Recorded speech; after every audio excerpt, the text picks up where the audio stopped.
Hi, welcome to the BariNation podcast, where we support the bariatric community with humor, humility, and honesty. I'm April. I'm Jason. Miss Natalie is not joining us tonight, but we are so thankful and excited to be welcoming back a friend, bariatric expert, and patient herself, Miss Melanie Lindell. Hi, Fred. Hi. Tonight's conversation, on the surface, might not appear that it applies to you. We are talking about how we move and live through complications after bariatric surgery. In the moments that Melanie and I have been able to talk about this subject, she very quickly helped me understand that what she's going to share today is impactful for every bariatric patient. I've been struggling with some things, and while I have never experienced medical complications after surgery, what she's going to share with us tonight absolutely applies to every person. If you are experiencing medical complications, this podcast will hopefully be life-changing for you and life-giving. So before we dive in, I just wanted to give that little caveat because I know people might read the title and go, well, I haven't had a complication, so this isn't going to apply to me. Not the case. It is absolutely going to apply to you. Melanie broke my brain in about a 10-minute conversation sitting around my breakfast bar. And I was like, oh, wait, could I be experiencing this? And she was just like, yeah, no, this conversation is for you, not for anybody else. And I was like, oh, okay. So it's going to be enlightening. It's going to be enlightening. Before we dive in though, Melanie, we'd love to give you the floor. Will you introduce yourself to our friends and listeners and watchers that have maybe never met you before? Sure. I'm Melanie Lindell, and I live in Bainbridge Island, Washington, and I am a therapist and also a bariatric patient. I had gastric bypass pushing towards 4 years, so just over 3.5 years now. And part of the reason this topic is meaningful to me is I am one of those people that were in that category of 1% of complications. And it was, I would say at times harrowing, to survive and different places, but it also taught me a lot of things that I think can be helpful for people who are currently going through complications and or just some ways when you're struggling in a general sense, these kind of coping skills can still help you, get through different moments. And my journey in particular was a scenario where I didn't thrive from the very first day after surgery. Some people can develop complications later, but from the very beginning, I struggled with getting, water in, which is very normal. And so they kept just saying, just keep trying, and I felt very safe. My surgeon had a line he kept saying to me all the time, which was, I have a very low threshold for, rehospitalizing you. So he just checked in like I was there weekly. I had regular conversations, I think probably 2 or 3 times a week with my nurse navigator. So I never felt alone, even though there's places where I was scared, like, how come I can't get my water and how come I can't get my protein? Because, 1 ounce at a time, like even that was struggling. And so by week 7 of me not being able to maintain fluids, or protein, even liquid protein in that sense, the decision, was made that I had to go back in the hospital because all of my blood work was in dangerous levels and I just wasn't thriving. And so literally the diagnosis I was put back into the hospital with was failure to thrive. Because they still hadn't figured out, there was awareness of an ulcer, and that certainly was contributing, but something else was at play where my body just could not receive any nutrition. And so that began a journey of me being on a feeding tube for 15 months, and then many crises of feeding tubes failing and other things that went on in that space. And so it was a really challenging recovery at times for me to find life and to not feel like buyer's remorse and to wonder if I was ever going to get better again. And so I'm grateful that in an overall sense, I'm doing well. I certainly have, moments. I'm in a current moment that's been going on for a couple months where I've had, a little bit of a derail from my nutrition. But again, I'm surrounded by really good care. And I think that would probably be the very, very first thing is like, if you're in the throes of something and you don't trust your care, then already it's going to be problematic. And so I think that to begin with, if you are concerned about, what's going on and you don't feel listened to by your physician, this is a place that you really need to consider a second opinion. I did not ever waver that my team was for me and that they were there. But I know for some people, that's one of the initial struggles is I don't feel heard. They're blowing off, what I'm going through. And so I think if there's anything to start with, you have to have a baseline of trust with your medical team in order for your body to even begin to settle and rest into the treatment plan that they may offer, to start with. You bring up such a great point, which did not connect until this moment, and remind me of something else that I want to share about your story, Melanie, that helped me better understand the bariatric world. But oh my God, right after surgery, you think everything is wrong because you're in so much pain and you're freaking out. And how does it hurt to drink 1 ounce of water? Like you really do think something is wrong. But it's just for the beginning, it is just the journey, right? I mean, so when your doctors are telling you like, oh no, just let it ride this out, it's going to be okay. And you're like, but sometimes 1%, it's not okay. Right. But you do start and they're right to start in the bell-shaped curve, unless you present with something that obviously is traumatic in the moment, that it is very normal for many people to not be able to meet the, hydration goals and the protein goals. And so that's partly why, again, if you had a good team to start with, why all your vitamins have to be in check before they even clear you for surgery is because they know there's going to be a dip just by, the calorie reduction and just that initial healing. Like our bodies went through a major, trauma and, things have been cut off and rerouted and all these things. And so it's trying to just orient. So on some level, that initial chaos is normal within a threshold, these parameters that we have. And so that's why having that trust in your care team is so central. Is I was not afraid that they were missing me. I just knew something wasn't right. And even for me, I didn't realize that my something's not right was going to lead to what it was. It was just like, in general, my body's always the one that just sort of takes a little longer, takes a little side road, and does that. So I had that knowledge of myself as well going into it. So, and I had a good friend who was literally staying with me for those first 2 weeks. And, we're trying to get it all figured out. And so it is something of like, you have to, and that's why talking to hey, I call your nurse navigator, is this, normal? Or, hey, we might need to see you, or, so it's always of value when you are concerned to check in with your team and, so that you can, I needed that reassurance, right? In those moments, it tends to be very normal. It's your body's swollen, just take it slow, keep trying, and so I think that you start with the most likely, and that's everything in the bell-shaped curve that, some people are just a little slower to heal. They're swelling, they're different things.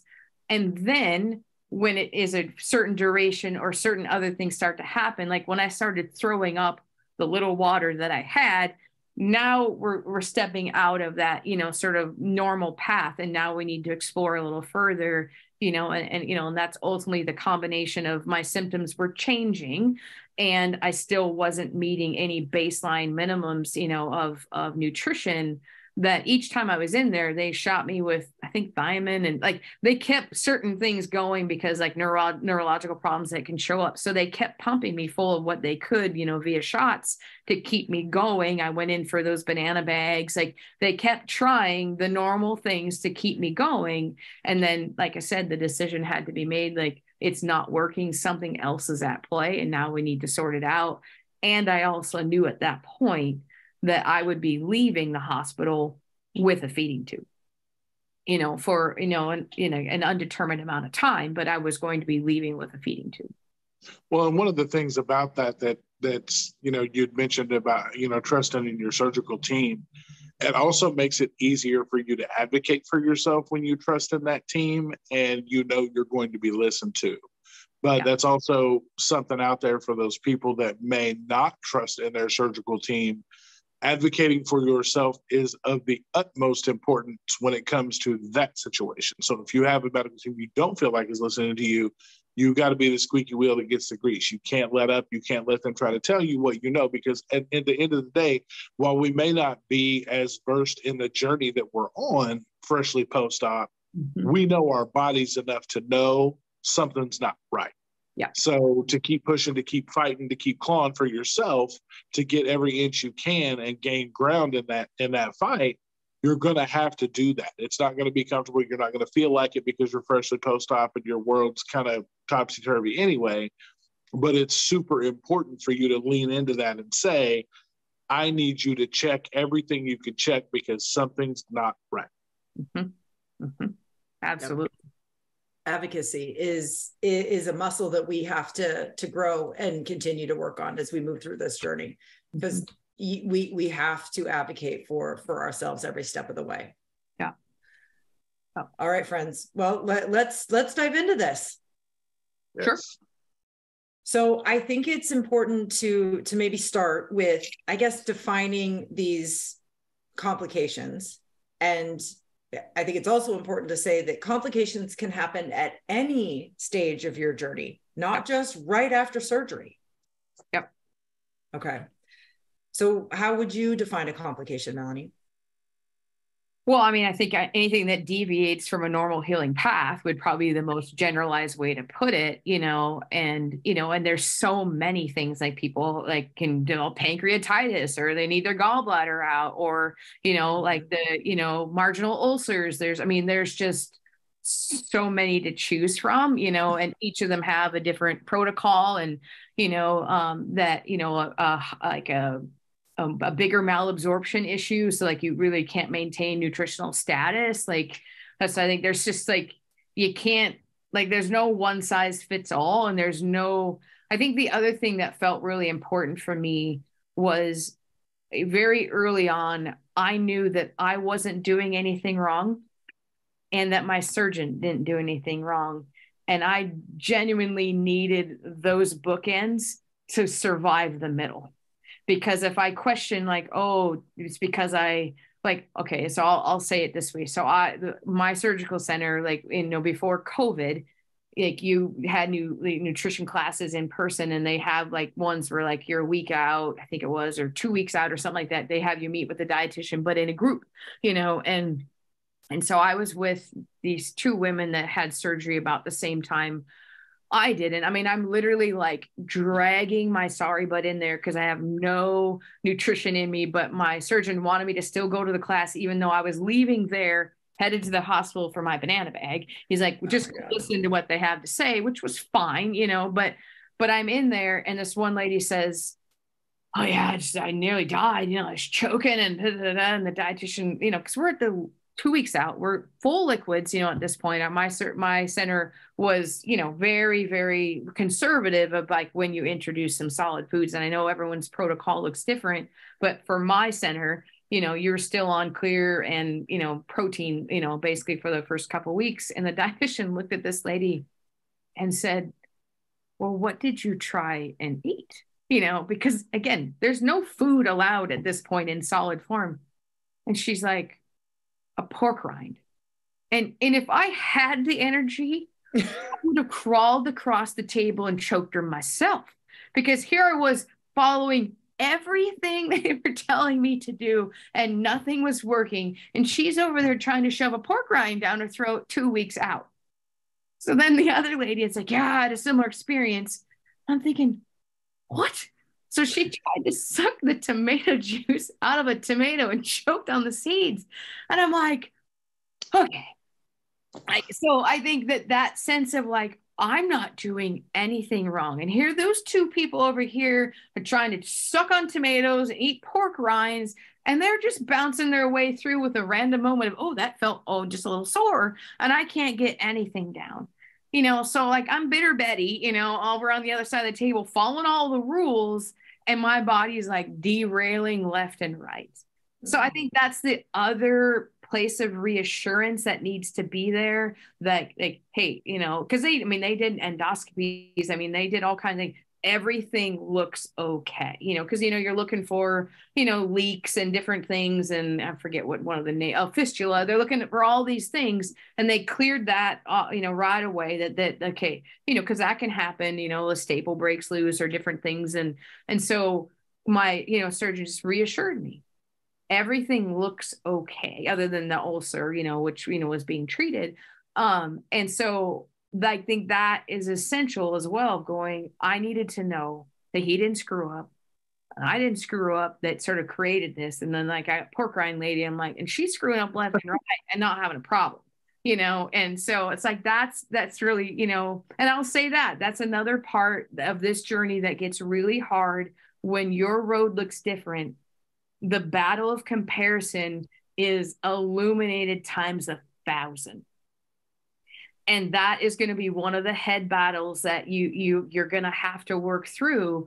Is 99% of the people, they make their way through those early stages, and no one has a pleasant experience. Good grief. Like, it's not fun to be limited, and, you get sick in the foamies, and like all of those things are, just the journey that collectively, all bariatric patients know to varying degrees, And so that sense of like really having to do that battle in your head about comparison. Well, why does pork rind lady have a better experience than me when I'm following all the rules, And again, I was really angry, and yet like I had to, sort of rein it in for myself, because I'm using energy that I actually need to heal by being angry that somebody else's path looks different than mine.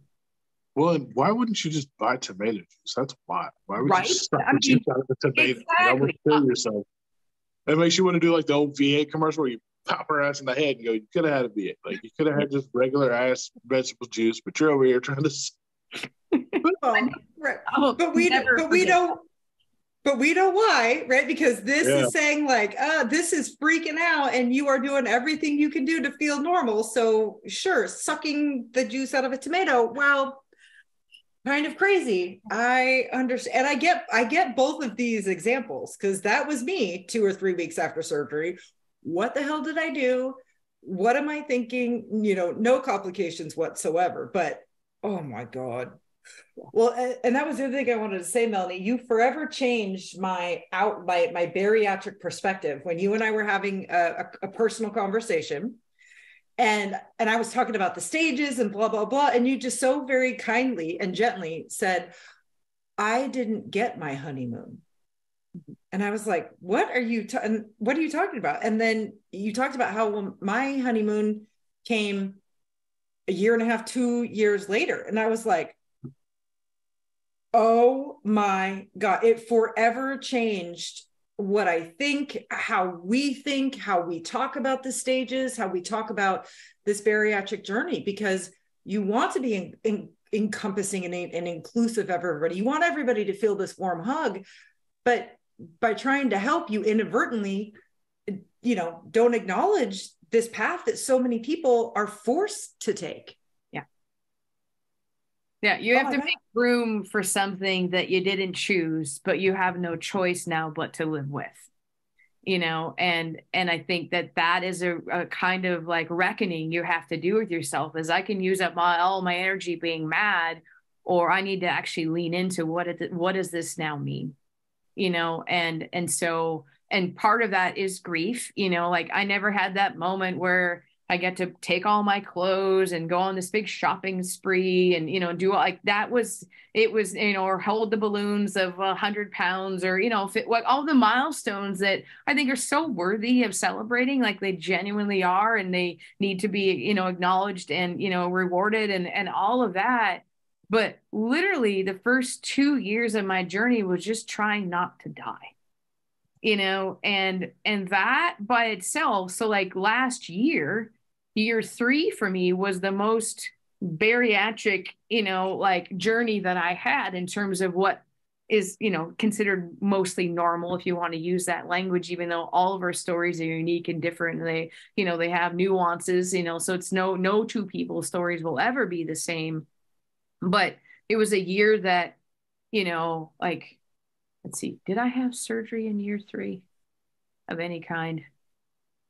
Yeah, I had one shoulder surgery. So I still had a portion So I've had so many, but but it's certainly an anesthesia. Like, when your goal is, can I get out of Q1 without an IV? Like, can I get through a month without, an ER visit? Like it's such a different window to look through versus, people's whose journey that tends to have a more typical, path. Like, well, I never went to the ER. I never needed, whatever, and that kind of stuff. And I'm like, like, they literally knew me by name, and I'd show up, and my surgeon, like, it's a teaching hospital, for the medical school. And so he has a team on duty at all times. And I just called my team, I'm coming back, and they would come find me in the ER, and like, all of that. So it was like, it's always cracked me up. Like, well, do you have the after hours number? I said, it's memorized. It's on my speed dial. It's one of my favorites right now. I'd like to get it out of the little starred area, so, for my life. But it was like that's how normal my complications were. It's like that was like the central identity going on for me at the time. And that took up most of my energy, was, what is the next thing I need to do? Yeah. But I mean, and it kind of goes to that, you never know how strong you are until that's all you have to be. That's all you can be, is strong. So you don't really know. But in that time, you did all you could muster to pull yourself through it. And that's commendable, seeing as how most of us, when we hit struggles of a very much more mild circumstance, I freak out over the smallest little inconvenience in my journey. And so I can imagine having to drag myself through the hell that you did. So it's good to hear this side of things, of what it could have been for people that are going through it now, that feel like, more mild complications are kind of the end of the world kind of thing, or that they're horrible people because maybe they did something wrong or didn't follow a certain rule or kind of did whatever. It's good to have this aspect of what it could be like. This perspective is going to shine a big light for a lot of people, I think. And I would say, in addition to that, like it also is not meant to minimize the fear that somebody has when they do something wrong, or the scale is not moving, or, it's like, you need to still tend to that and still put proper meaning on that. And so I think it's like, we can get into the other comparison of, well, my complications are worse, and this and that. Like, there's no value in that. It's like, like, I had what like, it's sort of that sense of, your comment about, like, you don't know how strong you are, all of that. Like, the end of the day is like, you don't know until you're in it, that, what you have to be able to get through it. And I look back at times and go, I'm still in awe, and still blown away at some of the things that I had to do. Because one of the heartbreaking things is like in the throes of my medical stuff, I also lost a community of people that were my friends, or I'm careful to say, so I thought, but at the end of the day, like, those relationships, like, went down at this, in the midst of my body going down. And so I'm driving myself to the ER, and I think that some of those moments were some of the most painful. Or after spending 8 days in my world being turned upside down and leaving with a feeding tube, I'm taking an Uber back to the ferry because there's nobody to take me home, and crying in the Uber, feeling all of that aloneness and different things. And so I think that's the other part, is figuring out, what does it look like to have, and I would say, just a couple people, because it's a big ask of yourself, first of all, to download this story on repeat to people. Because every time we tell any story, no matter what it is, we're asking our bodies to relive a portion of that, which then puts our bodies back into a version of fight or flight, which does not help our healing journey. One of the best things that, like, I think I've joked on, in past podcasts, I didn't even want an Instagram account, but because of being a speaker at the last year's bariatric retreat, I had to have one. But wisdom wise, I look back going, some stories need to be lived first and told later. Do doing all of this live is asking so much of re-traumatizing your body, and it's not helpful because like our bodies are either in fight or flight or they're in what's called rest and digest. Or if you want the more formal terms, the sympathetic is our fight or flight. The parasympathetic is our rest and digest. Well, when you're in fight or flight, every resource is just going to survive whatever perceived or real danger that we're in. So it doesn't then redistribute, towards, organs healing, stress coming down, cortisol. It won't give you those resources to calm your body because it still believes that we have a battle to fight and to survive. So if we're always in our story, we're always telling aspects of our stories, we don't invite our body to let it know that it's safe enough to rest, even if that rest is just 20 minutes, or an hour, or to try to get some sleep. Like, we are not doing ourselves any favor by having our story live all the time for us to be reliving like it's not healthy to do that.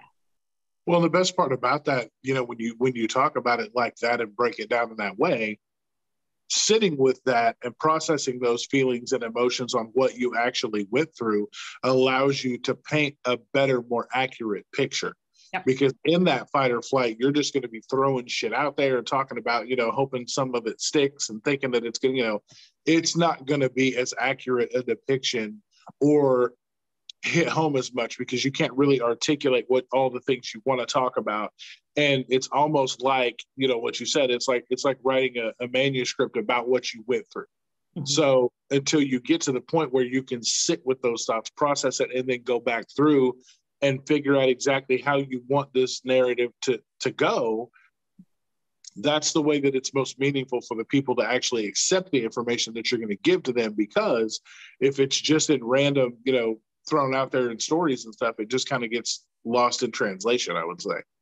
Well, it does. Like, literally when we're in trauma, like our amygdala goes on fire, which is all the feels and all that. And our hippocampus, shrinks. Like, that's what happens in trauma. And that's where our language center is. Our language center goes offline. So like you can't even interpret with the level of accuracy you need, so like that's why our feelings and smells and all that. That's why they talk about how like eyewitness testimony and different things, it's not helpful because when you're like, I'm scared, you have to kind of go a different way. It's not top down. It's, it's bottom up. You got to go from the feelings to then find your language, but you got to be safe enough to do that. Like you can't have the proper interpretation. Like, it's okay to be scared. It's normal. There's so many times I thought I was going to die and I was alone and scared, and you need safe places to bring that actually brings containment.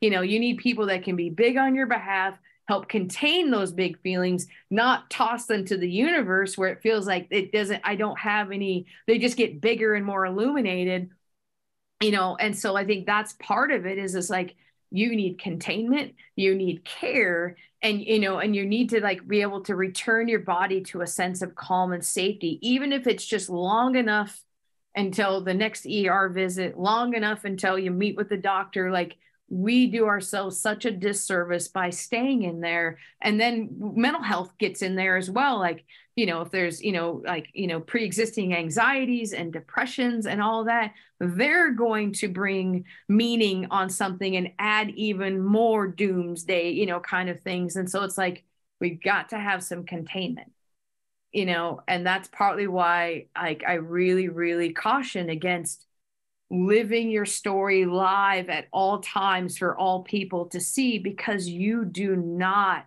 give your body permission to actually get the rest and care it needs and redistribute those resources that are designed for fight or flight towards that rest and digest, so that your body goes, oh, well, maybe I don't need all of that adrenaline over here. I can take a nap because it's safe enough to take a nap. And maybe my body just needs 10 minutes of being unplugged, or, like I need to call a friend, or I need to watch something that makes me laugh, or send silly videos to people, because it's, all of that helps bring a sense of calm back to our bodies, even if it's for a very brief time. I just had this visual of, just being in a panic right? Experiencing something that is triggering, is panicking, right? And me just like throwing everything out there into the universe. And all I'm seeing is it's just going out into the universe. Nothing, it's not doing anything. It's just like I put it out there and it just flies away. Mm-hmm. So then my initial thing is like, well, I have to put it back out there because it didn't do what I wanted it to do. When you said contain, oh my God, if I put something out there, but it stays here for me to see and interact with, it's not in me anymore, but it's out here, but it's not just out there in the world. I don't have to continue to put it out there because now it's here for me to deal with, to manage, to see, to move through.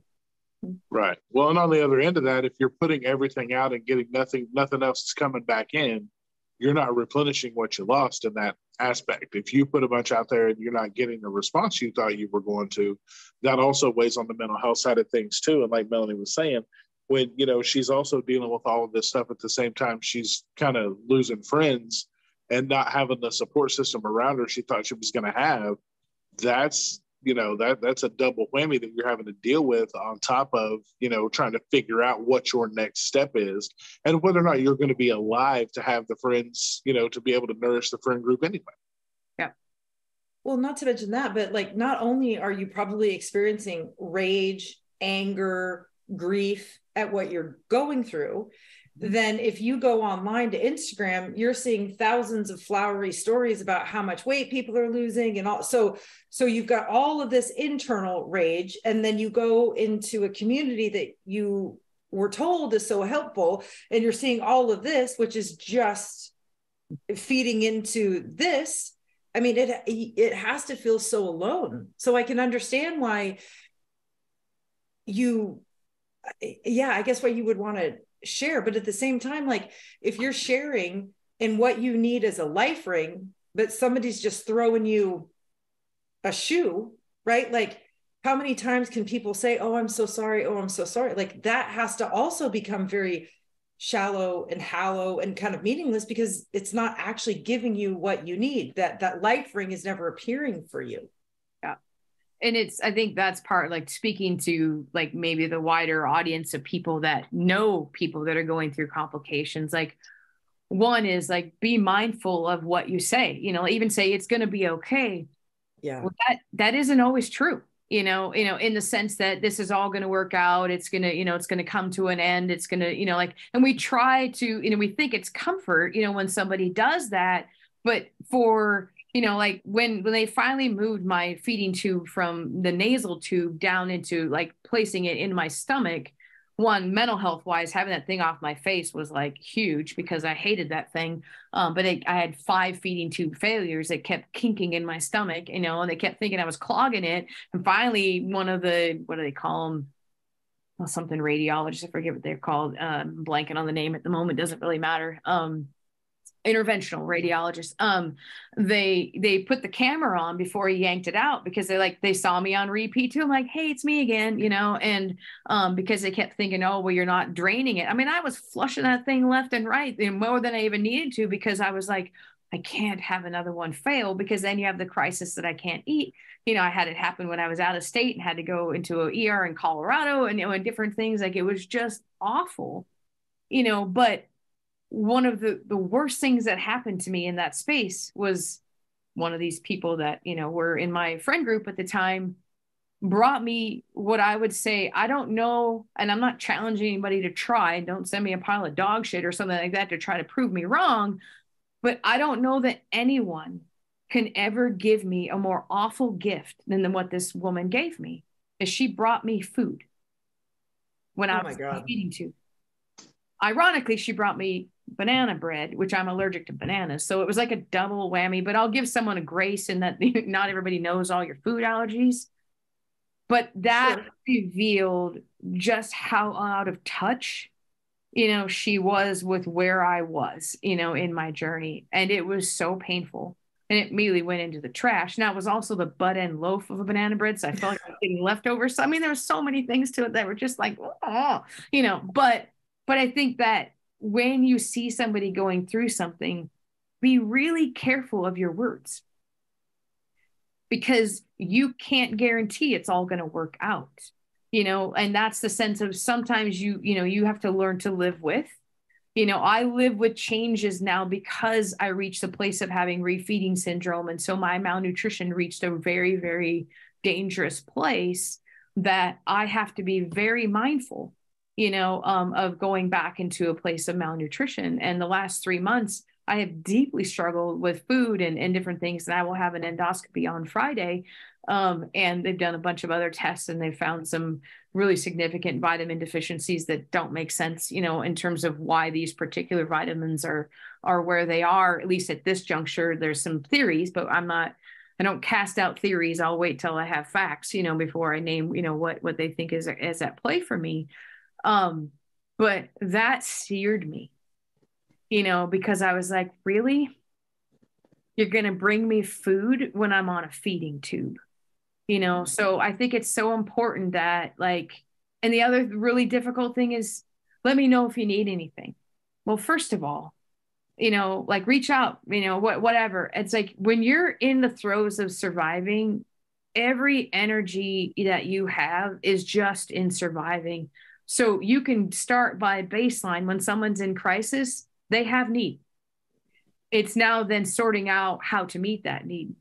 Mm-hmm. I still, to this day, have some of the cards that were sent to me that made me laugh, excuse me, just spoke to different places that I needed. And those were the lifelines.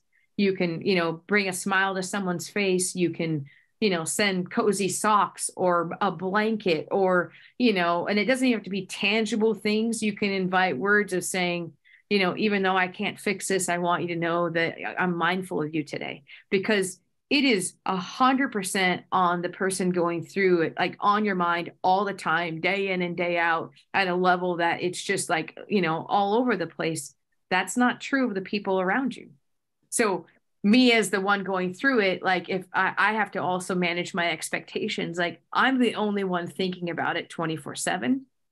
My community, they have lives too and their own stories. But at the same time, the invitation is try and reach out, just say hi, send a text message. There's no monetary thing. The things that mattered the most to me were the text messages, the cards, one of them was my favorite. What did it say? You're doing a fucking great job, or something like that. It was just it was enough crass, enough laughter. This person knows me well enough that I needed a little bit of all of it to just kind of yeah, I am, and so I think that's the other thing I would say, for people is when you see someone going through that, don't offer platitudes, don't offer things that you can't actually, prove it's going to be okay. Telling somebody that's been on a feeding tube for 15 months and it's going to be okay, and you've had all the feeding tube failures, it's kind of read the room. You don't know that it's going to be okay, because last time I checked, you're not a doctor, neither am I. So to tell me that it's all going to be good, you don't know what's going on. So you're not an internal medicine doctor, so you have no idea. Mm-hmm. Mm-hmm. Well, and a few years ago, I went through a passing of a very close family friend who was also a therapist, and kind of towards the end of her life, she was always a wonderful teacher for me, always. And I was talking to her on the phone, and I just said, Mary, what can I do for you? And because she knows me well. And this is just the type of person she was. She's like, April, I love you, but that's the dumbest thing you've ever said to me in my life. And I was like, oh, what?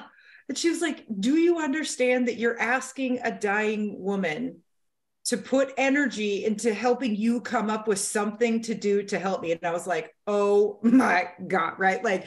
We laughed, but one of the many lessons that she, left on me. And ever since then, it's still so hard, because I always just want to say, what can I do to help? And I stop myself 99% of the time. And sometimes people are going through something so traumatic and so awful that I really do feel for a loss of words. And I will say, I don't know what to say. I don't know how to help.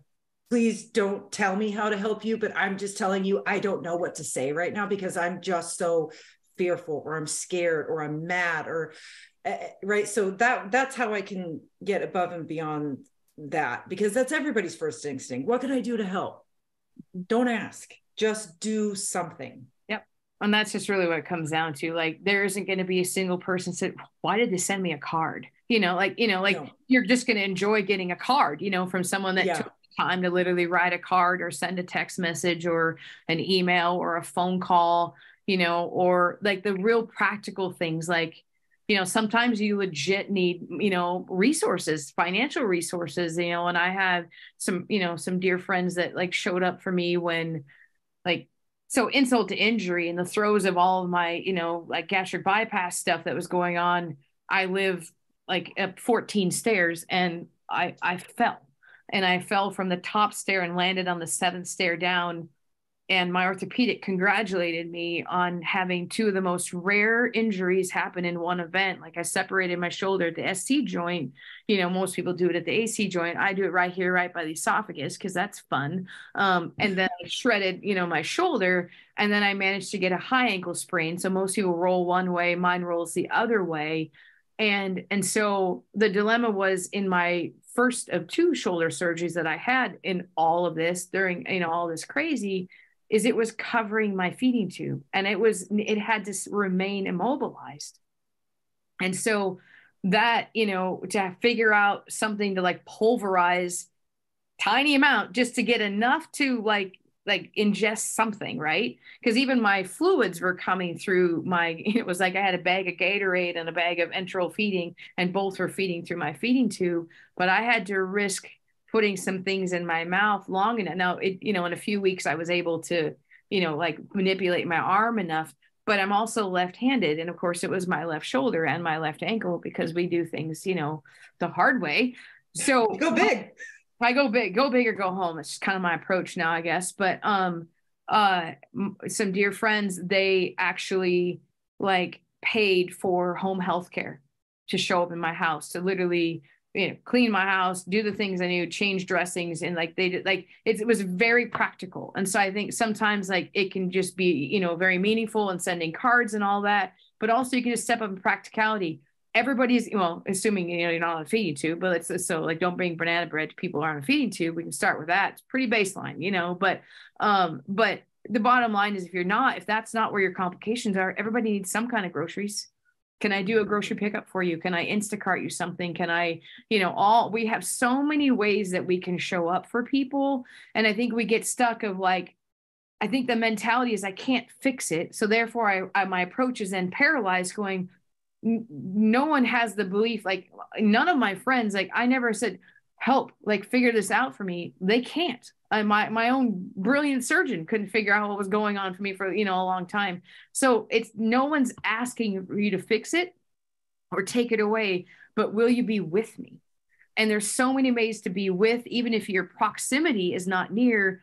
You can send cards, you can send text messages, you can send flowers. Like I got this really cozy blanket, that I know I still love, like that stuff showed up in the mail, or, people, showed up and cleaned my house. Like, was need a house clean. I mean, there's stuff that can be done. And my friend had such a great way to put it when they decided to help me with the home healthcare. She's like, I know you know how to survive. You've done that on repeat. She's like, but I don't want you to overfunction.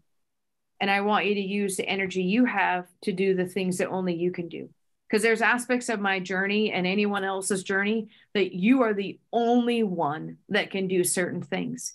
And so I want to preserve every ounce of that energy for you for those things.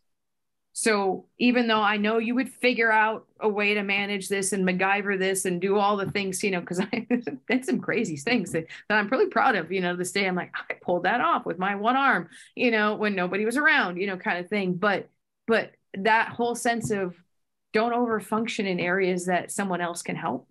And I think as someone, if you know what you need, it's also on you to share what you need. Nobody's a mind reader. sometimes none of us know. We're all in shock. It's like, this new thing's come at us. So then you just show up with those places of encouragement, those kinds of things. But if there's actually something practical that you know, and then you're sitting there angry because nobody's meeting that need, but you've never communicated, the only person that is on is the one in the mirror. So that's the tender balance of, if you know something, you need to share something. And if you're a friend, sitting there going, I don't know what to do, there are things you can do that, don't cost money or very little money, and offer very, very meaningful, sense of being with. That's and at the end of the day, it's a sense of, we all need to know that somebody's with us, and that, like, I heard this author I know, his name is Kurt Thompson, and he talks about this concept of, we can do really hard things for a really long time as long as we know we're not alone. And that has stayed with me, because it is true, and I've had to do some really hard things for a really long time, and a lot of that I did feel alone in proximity. I have some very, very dear people that, and especially during COVID, it was heartbreaking for them too, because they couldn't actually come. And so, but they were with me in all the ways they could, and very concerned for me in all the ways that they couldn't, show up for me. Well, and it also sounds like what you just talked about with balance, right? Like, you do need people in your life to kind of be in it with you, to be moving through with you. But there is a balance between having these people live through it with you and then constantly reliving your trauma through, right? So how do you find that balance, right? Because if we need community to heal, we're going to have to share some of our story, but how do we ensure that we're not sharing it to the point that is keeping us in that fight or flight mode? Right.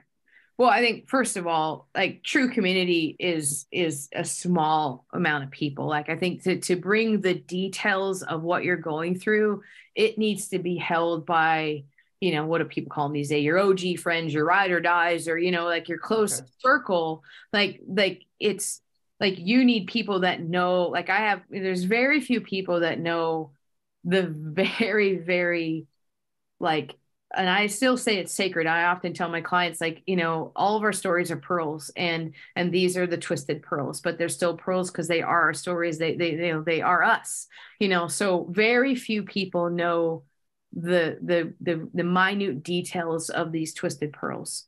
So I think when in the realms of, like, social media type things, like, I think there's value in sharing story.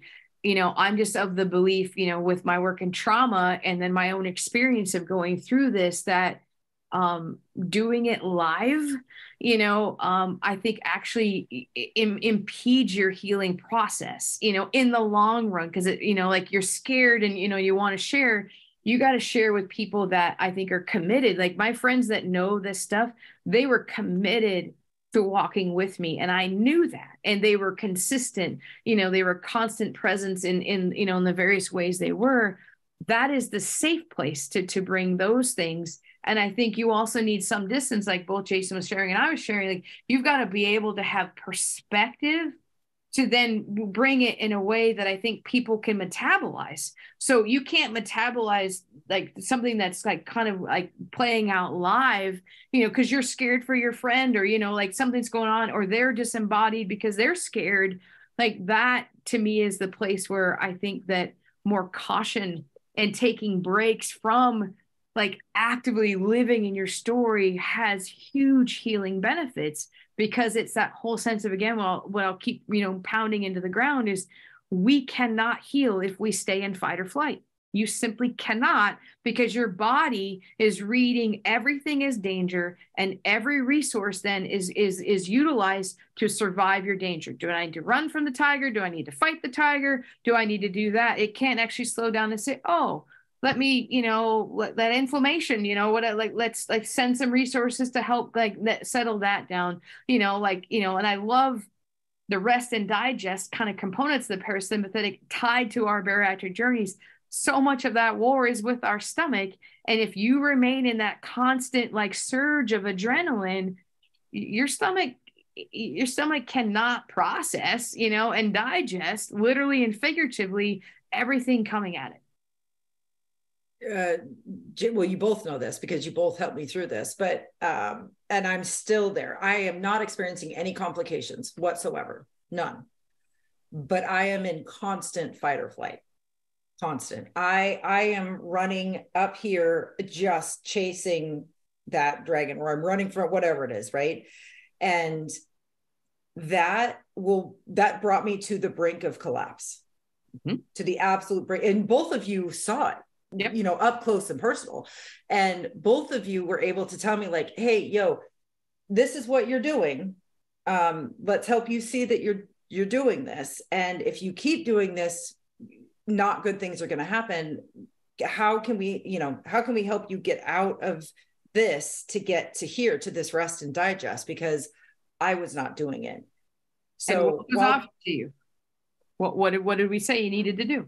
Yeah, you told me that I needed to take a break, that I needed to disconnect from this world, from my phone, from the internet, from BariNation, from Instagram, right? From all these, I needed to reconnect with some people who I had not connected with. I needed to find a way to sleep. I needed to find a way to rest. And just from what I'm going through now, that is very difficult to do because I am used to running up here. And even when I try to scale down to here, my brain is like, what, bitch, what are you doing? No. Like, we are running, like the marathon is not over. What are you thinking? Right. So even when I try, it is very difficult. And I feel like I've kind of had to do some drastic things. Like I took a vacation to a tropical island. I literally left my phone at home and I went away for the weekend. Right. But all of the things I had to do to even prepare myself for that was monumental because, I mean, you guys both know the anxiety I went through for a weekend away. I gave I mean, it was just like, so when you're there, it's very hard to get out of here. Well, it's called allostatic load. Like you're living in an allostatic load.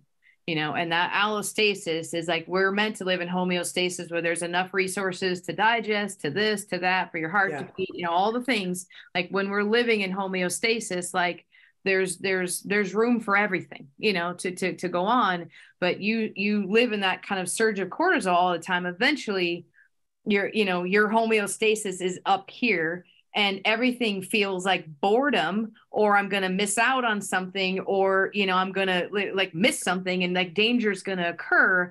And that slope down is one of the hardest. And in some ways, you know, you have to be willing to be bored, you know, which would be like, you know, nails on a chalkboard to you. And it was for me as well. But my last, you know, almost 4 years of my journey with my, you know, surgery has forced me. You know, I didn't go like, I didn't raise my hand and say, let's go, I'm ready. You know, it was like, it forced me down. And here's where I'm not willing to give it up. And that's why even jokingly, like when you kept me up past my bedtime, you know, a couple of nights ago, I was like, I need to go to bed, you know, like my body's like, it has gotten used to like predictability, you know, in such a way that I promise to give you enough rest. I promise to give you breaks. You know, I promise to nourish the best I can in this season, but like, that's the kind of commitment that we need to have. And I think I want to, you know, go back to April, what you were saying is that, you know, you have mentioned obviously on Instagram, you know, fairly freely some of the, you know, kind of struggles you've had with sort of maintaining consistency and, you know, and different things and struggled to not, you know, reach the goal weight that you've wanted and all of these kinds of things.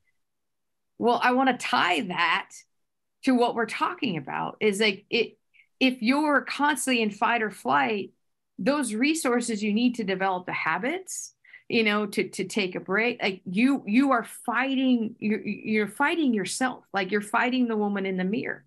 And I think when there's a sense of like, and it's so different to use this word, and we have to be really careful to surrender. Surrender is not resignation. Surrender is like, we're going to partner together, body. And that is part of how it heals is like, okay, you know, and it's not that I can't stay up every so often, but I'm going to tell you 9 out of 10 times my butt is in bed at 10 o'clock because it gets up at 6, and I'm committed to getting my 8 hours. Well, I don't sleep a whole 8 hours, but I'm in bed a whole 8 hours, and I get up and go to the gym every morning at 6. Like, those are my non-negotiables. But that came from getting down this slide and saying, all right, we have been at war long before, weight loss surgery with our bodies. My body's gone through a very particular, significant war in my, journey of complications. Like, I'm doing nobody any favors by being heroic and letting everybody be, a part of, this journey with me, or feeling like I have to share it with everybody. Like, that's, at the end of the day, that's not going to be helpful, because you're giving away the resources you need for your own healing. And I would contend with where you want to, as you put it, like, kind of throw it to the universe.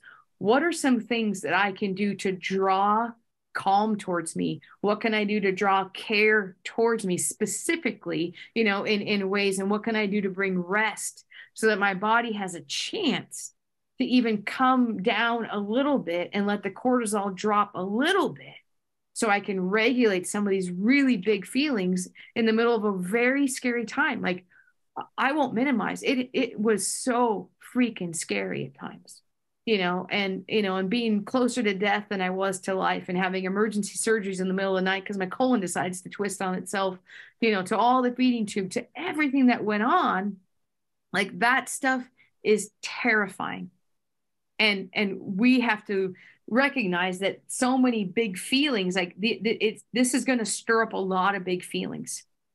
And I'll go back to, we have to work on containing, and bringing care around that, and giving our bodies a break from reliving every moment on repeat.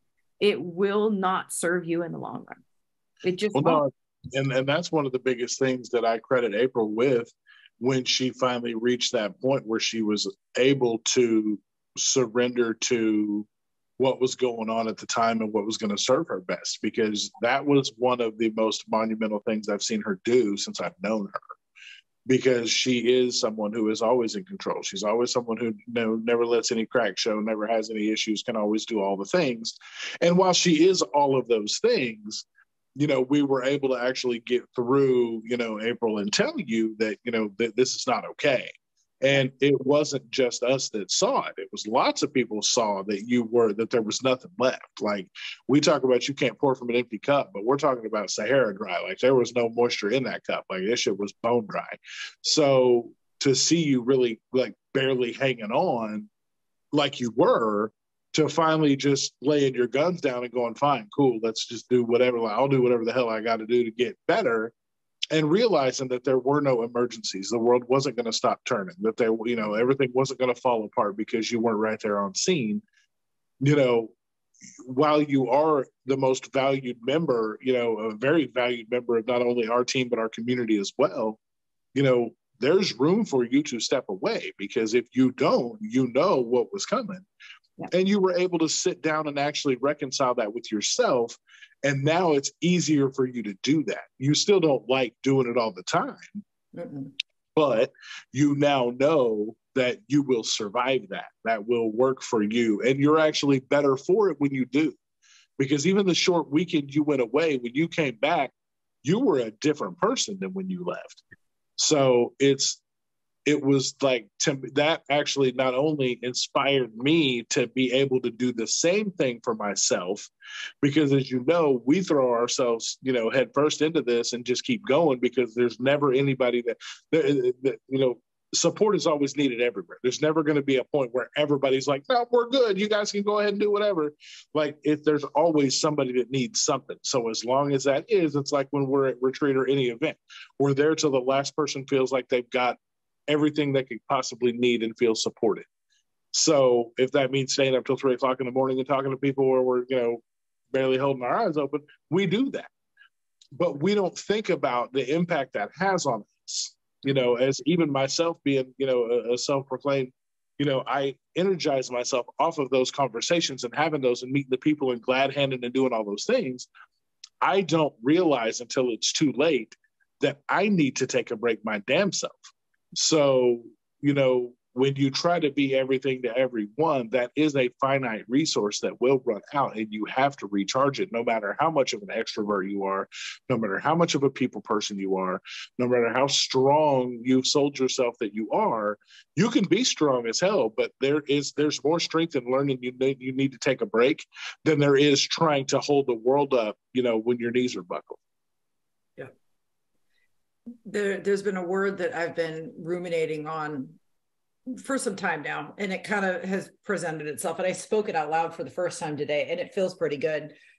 I've been putting my patienthood behind everything else, right? Like, we've got personhood, we got all this stuff. Well, I've been letting that take a backseat to everything else, and it doesn't work like that. The math doesn't work with that. And it's finding that balance. And not everybody is going to choose to support others in this caliber, and that's okay. But if you do choose to support other people in any way, if your patienthood gets put behind what you're putting out there, the math doesn't work. I can say that from personal experience now. It does not work. And where I'm currently battling and what I'm working on is that when you're living at that loaded level for so long, that starts to feel normal. It's not healthy, but it feels normal. And when I try to take that step away, it feels worse than just doing this, living up here. And it dawned on me the other day. I mean, I think, Melanie, I told you this. I was in my steam shower and I'm trying to relax, right? I'm trying to do what I used to do, and I can't even do that anymore, right? Because now what I used to do to relax doesn't feel normal. And I feel so disconnected from the person who I was before surgery. And it's not necessarily surgery, but in a way, what I'm starting to piece together is it kind of is, because for me as a bariatric patient, I am very fearful of going back to being the person I was before, and the actions and the thoughts and the habits. I'm so fearful. And I feel like I'm always got to be running ahead of that, right? I'm always go, because I have to stay ahead of this. And that keeps that load that you were talking about for me very much elevated. But then I've lost sight, I've lost my ability to balance that, because I've just been running on high for so long. Well, as much as we say, being nobody ever wants to go back to being pre-op, but it was easy. As hard as it was on our bodies, it was super easy on our mind, because we had one singular thought: food. Where am I going to get it? What's it going to be? How amazing is it going to be when I eat all this stuff? You could numb out in a food coma, then go in your steam shower, and you didn't have to worry about anything or think about anything, because you were content with the food that you just ate. Then you go in the steam shower and you just hang out. Now that we're post-op and we have all the clouds have lifted and we have all these other things to worry about, it's like being in a room full of mousetraps and trying to find your way out, because there's so many pitfalls and so many things that you have to, navigate and make sure that you don't fall into, whether it be, our cross addictions that we're talking about, or going back to our old ways of habits, or stopping the thinking track we're doing, or being too hard on ourselves, or, thinking. We have a million things to think about now, when all we thought about before was food. And once you got that wrapped up, you were golden. So now there's so much shit that we have to circumnavigate. It's very hard to do that and still calm yourself in a way where you feel like you could before, because when you could disconnect before, it's way different than it is now. Yeah. It's been really interesting, right? Because I know the three of us, with Nat, the four of us, and Melanie, you and I've talked about this a lot, because I'm running on a cylinder that is just not like, it is doing some weird things. It is just very, I can't, I'm having a hard time figuring out, like, why can't I do what I used to do to calm myself, or to relax, right? Like, I used to go to yoga all the time. And what I remember so vividly about hot yoga is that I could walk into that room, I would have so many things swirling with work or whatever else was going on, but I could walk into that room and I could disconnect and I could just be, and I could zone out. And I can't do that anymore. And it's bugging the shit out of me. Here's where I'd say, like, I think it's important language. Like, I can't do that right now, and I think it's like, because, but then I think we have to look at the context. There's some really big things, going on that, are taking up a lot of headspace and, and dreams and different things. And so I have to look at my context, to be able to say, okay, I can't, some of the things that used to work aren't working right now, but I don't need to dismiss like they won't ever work again, and I also don't have to say, well, then I guess I don't get to rest. I might as well live in that allostatic load and stay up till 3 a.m. and, work on, whatever, you're working on, in your head and everywhere else. It's more like, well, I get to keep trying. And I think that it's a nice segue into like some of the things that I also think can help, whether you're in complications or in a general sense. But like, I don't post a ton on Instagram, but I was very purposeful in posting what I did on Saturday, because the word "and" is really important, like, and, this is also true about me. And the realization that, like, our bariatric journeys, our complication stories, they are not the only thing true about our lives, and so I think it's important that, like, oh, I got to go play and I was in an arcade. It's like overstimulating on a variety of levels, but when I saw something that reminded me of my childhood, which was Hungry Hippos, I was like, oh, I'm going for it, and then, like I said, like I was able to like beat my family, which was even more fun for me because like I was committed. I had my little hippo just grabbing all the balls, I was like, doing all the things, and playing Pac-Man. Is like I think sometimes we forget that we can still have fun in the middle of all this, and again, it may look different, depending on the situation, but there's still capacity to smile. There's still things that make me laugh. I saw this dog like meme video that I sent to Nat earlier today because, Hooper was going like 5 million miles an hour at your house. And it was like, they said like two kinds of dogs. There's this dog going like that. And then the other one's, back and forth, and it's like that is like, like it makes you laugh, and I think it's so like important that like this is true and, this is true. Like, okay, so, yoga isn't working right now and I can still go take a walk. I can do some deep breathing because I know those things literally biochemically will bring change if I still do them. They may not give me the full endorphin rush that, that hot yoga did, or the steam shower won't give me, it doesn't give me the full relaxation. But I think sometimes we deprive ourselves of any resources because we're mad that the resource that we had isn't available. And I think that's so true of even the journey we have to do in our minds around food. It's the month of April. My birthday's soon, and it's a big birthday. And, in the past, Red Robin, cheese sticks with, honey, the poppy seed sauce, burgers, fries, the whole bit. I'm like, my free burger a month, it doesn't do it for me anymore. And I can both bear the sadness of like something that used to numb or comfort or whatever. It's like, there is a change. And I think part of that journey is learning to grieve. But I think sometimes because we're angry, then we're going to deprive any resources coming our way because we're just either mad or, and to say like, yeah, like it's rough to not have access to some of the resources that worked on repeat, for us.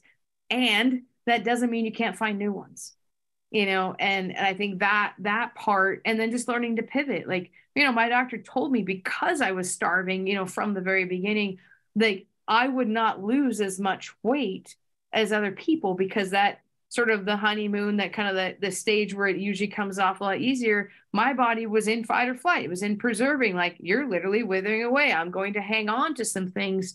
And even that sense of grieving, like, okay, so I need to adjust my expectations. I need to adjust my goals. but that doesn't mean that I still can't have moments, of laughter and, connection and play. And when we deprive ourselves of everything because the one thing that we wanted, we don't have access to, that's when we participate in sabotaging any movement.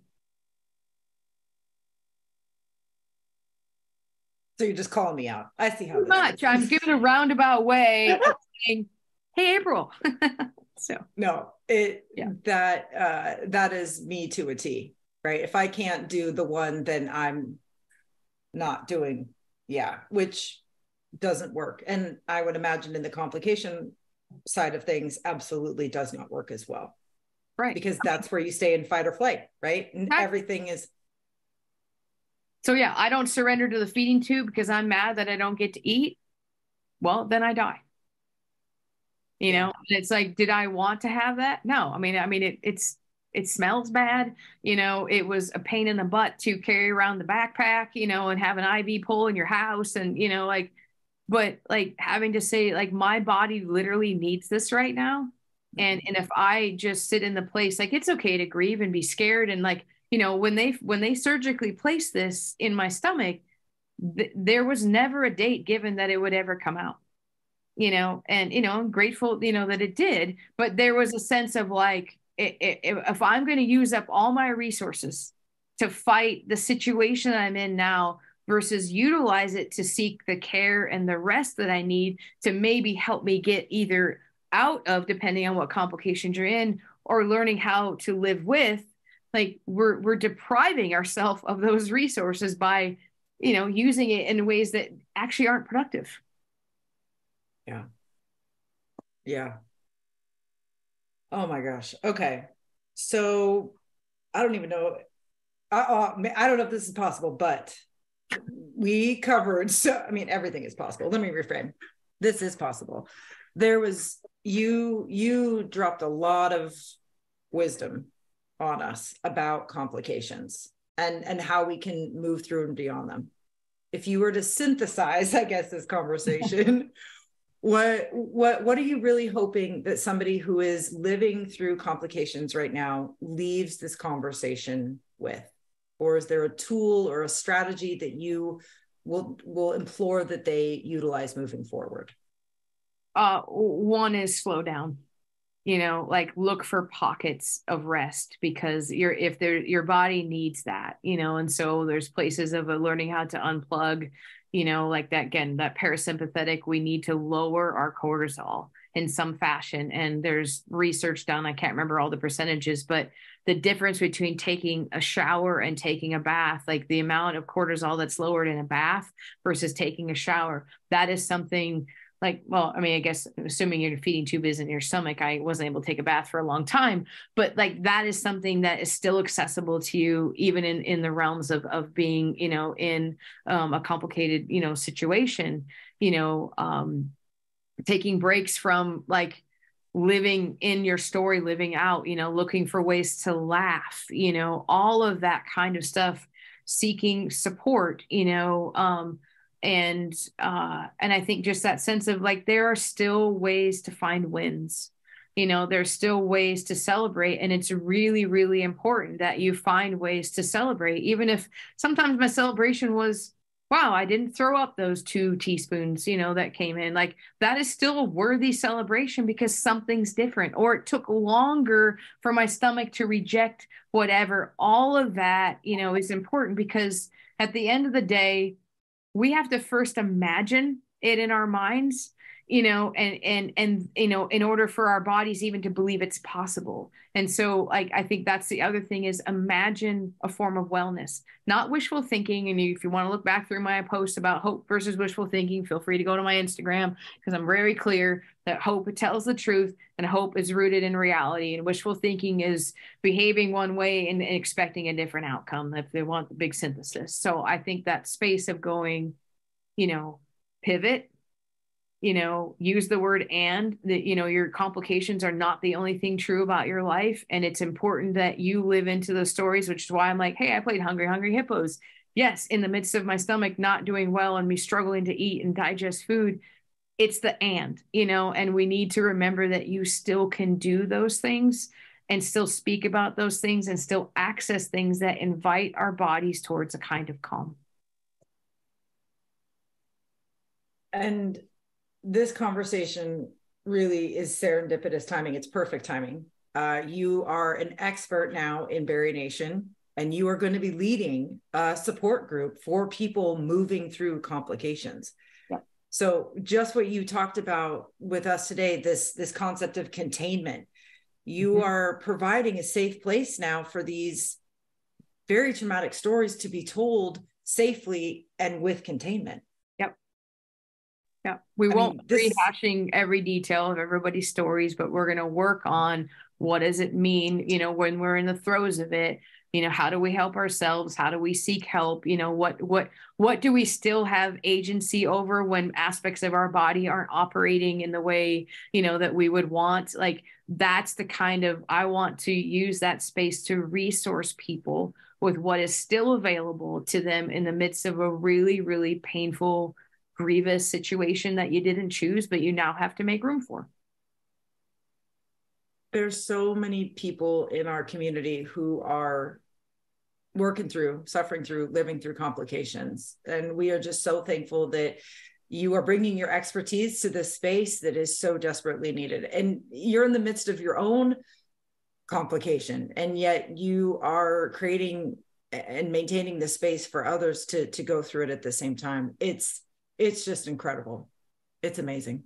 I'm looking forward to it, and right now it's Mondays, every other Monday. So 2 times a month, at 5 Pacific time.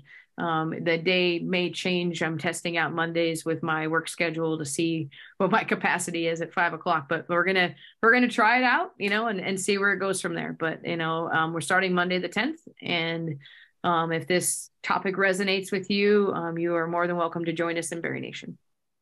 Yep. We know that this is an area that needs a lot of support, and we are thankful that there is now this safe place for this to happen. It's going to be incredible. I mean, and you're such a wizard at this anyway. I mean, it's just going to be I'm just so thankful for you and your story and your expertise and your willingness to help and your boundaries and everything. I mean, you've been an invaluable resource to Jason, Natalie, and I. And it's just so wonderful to see you thriving even throughout your complications, and just to see how you support this community and yourself. Like your boundary setting is helping me understand boundaries, right? Like your humor is helping me understand the importance of humor, right? What you're sharing is helping Jason make connection. It's awesome. So thank you for just being you. Well, I think I'll leave one last thought for people to like chew on, is that the first person your story is for is you. And you need to be able to metabolize it for yourself first, before it should be accessible to other people. Awesome. Can do. Can do. Miss Melanie, where can people connect with you if they would like to do so? Sure. My Instagram handle is myruandwhy.